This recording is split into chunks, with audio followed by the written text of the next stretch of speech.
আসসালামু আলাইকুম দর্শক। বেগম খালেদা জিয়ার দেশে ফেরা নিয়ে রীতিমতো সাজ সাজ রব বিএনপি নেতাকর্মীদের মাঝে।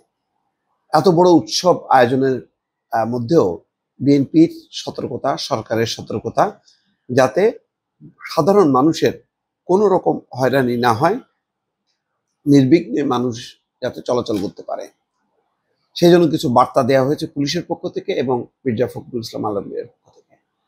যে খবর পাওয়া গেছে যে তিনি রওনা হয়েছেন ইতিমধ্যে। কিছুক্ষণ আগে যুগান্তর একটা রিপোর্ট প্রকাশ করেছে।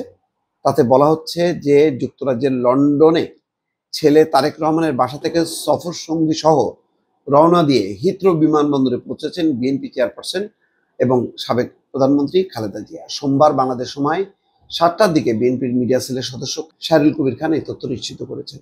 লন্ডনে উন্নত চিকিৎসা শেষে প্রায় 4 মাস পর সোমবার স্থানীয় সময় বিকাল 4:10 ঢাকার উদ্দেশ্যে রওনা হবেন খালেদা জিয়া।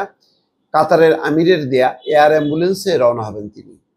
সোমবার বাংলাদেশ সময় সকাল 10:30টায় হজরত শাহজালাল আন্তর্জাতিক বিমানবন্দরে পৌঁছাবেন। কালকে 10:30টায় বিমানবন্দর থেকে সরাসরি গুলশানের বাসা ফিরোজায় উঠবেন তিনি। ঢাকায় খালেদা জিয়ার শারীরিক অসুস্থতার কথা জেনে কাতারের আমির Sheikh Tamim bin Hamad Al Thani রাজকীয় বহরের বিশেষ বিমান দিয়েছিলেন। ওই বিশেষ এয়ার অ্যাম্বুলেন্স করে গত 8ই জানুয়ারি লন্ডনে যান খালেদা জিয়া। সেই বিশেষ বিমানেই আবার লন্ডন থেকে দেশে ফিরবেন।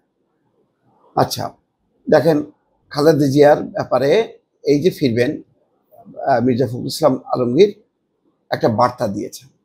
তিনি নিজের ভেরিফাইড ফেসবুকে বলেছেন যে কাতারের আমিরের দেওয়া এয়ার অ্যাম্বুলেন্সে দেশে ফিরবেন খালেদা জিয়া। তিনি সোমবার লন্ডন থেকে রওনা হবেন।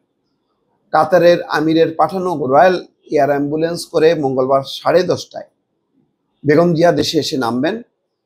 আবার সকালে এসএসসি পরীক্ষার জন্য বের হবেন শিক্ষার্থীরা। দেখেন, একটা সত্যিকার অর্থে মানে একটা জনবান্ধব মানে দল এরকমই কিন্তু নির্দেশনা দেয়। তারা মানুষের কথা চিন্তা করে। আমি আর এই ভিডিওতে আর আনলাম না, আর কি তুলনা করলাম না। আপনারা তুলনা করে নেন যে অতীতে এই ধরনের বিবেচনাগুলো কখনো করা হতো কিনা। মানে অন্য দলের প্রধান নেত্রীর মানে এই যে সম্বর্ধনা আসা যাওয়ার ক্ষেত্রে মানুষের, পরীক্ষার্থীদের বিবেচনা আনা হতো কিনা। এখনো বেগম খালেদা জিয়া ক্ষমতায় নেই, তারপরও দল জানে যে হাজার হাজার লক্ষ লক্ষ মানুষের ভিড় হবে বিমানবন্দরে। কেননা এবার সুস্থ হয়ে, তুলনামূলক সুস্থ হয়ে, আমি বলবো না যে একেবারে পুরো সুস্থ হয়ে গেছেন, তুলনামূলক সুস্থ হয়ে তিনি ফিরছেন। ফলে নেতা কর্মীরা এবার মানে যখন নাকি তিনি 4 মাস আগে গিয়েছিলেন তখন যে টেনশন ছিল, উদ্বেগ, উৎকণ্ঠা, সেটা এখন কেটে যে তাদের মধ্যে একটা উৎসব ফিরে আসে। উৎসব মুখর পরিবেশটা কেমন হতে পারে, নিয়ন্ত্রণটা রাখা খুব কঠিন হয়। তারপরও বিএনপি নেতা কর্মীরা চেষ্টা করছেন এবং দলের মহাসচিব একটা বার্তা দিচ্ছেন, বলছেন যে তিনিও আসবেন, আবার এসএসসি পরীক্ষা শুরু হবে। এই অবস্থায় দলের নেতা কর্মীদের বিমানবন্দর থেকে গুলশান পর্যন্ত ফুটপাত থেকে সড়কে না নামার আমি অনুরোধ করছি, যাতে ফুটপাত থেকে তারা সড়কে নেমে না আসে। পাশাপাশি আইন শৃঙ্খলা রক্ষাকারী বাহিনীকেও যেন সড়কে না নামতে পারে সে বিষয়ে ব্যবস্থা নেওয়ার অনুরোধ করছি। দেখেন, পুলিশ অনুরোধ করছে যে দেশে ফিরছেন খালেদা জিয়া, রাস্তায় কাউকে না দাঁড়ানোর অনুরোধ পুলিশের পক্ষ থেকেও একই রকম বলা হচ্ছে যে সাবেক প্রধানমন্ত্রীর দেশে ফেরার খবরে বিমানবন্দর থেকে গুলশানের বাসভবন পর্যন্ত সড়কে অতিরিক্ত জনসমাগমের সম্ভাবনা থাকায় সুষ্ঠু ট্রাফিক ও নিরাপত্তা ব্যবস্থার জন্য কিছু নির্দেশনা দিয়েছে ঢাকা মহানগর পুলিশ।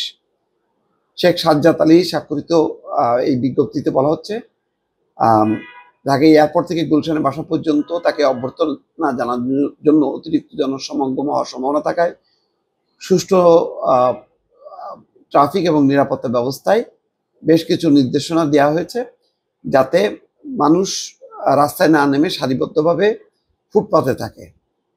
তারপরে অন্য বিকল্প সড়কগুলো ব্যবহার করার জন্য অনুরোধ করা হয়েছে। সবকিছুর মাঝে কতখানি শৃঙ্খলা রক্ষা করা যাবে সেটা হলো বড় ব্যাপার। কেননা 4 মাস পর সুস্থ হয়ে বেগম খালেদা জিয়া তাদের মাঝে ফিরে আসছেন এবং তারা আশা করছেন যে মাঝে মধ্যে তিনি দলীয় প্রোগ্রামে যুক্ত হবেন। কিছু বক্তব্য দেবেন, যেমন লন্ডন থেকে তারেক রহমান দেন তেমন একটা বক্তব্য দেবেন। অর্থাৎ একেবারেই মানে যে অবস্থায় মানে ঠেলে দিয়েছিল শেখ হাসিনা, তাতে ওই যে দেখলেন না, এই লন্ডনেই এই শেখ হাসিনা বলছেন যে প্রতিদিন তো শুনি মরে মরে মরে মরে তো না।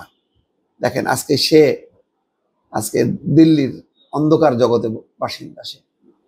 আর বেগম খালেদা জিয়া আলোর জগতের বাসিন্দা, এবং আলো ছড়াতে ছড়াতে তিনি দেশে আসবেন।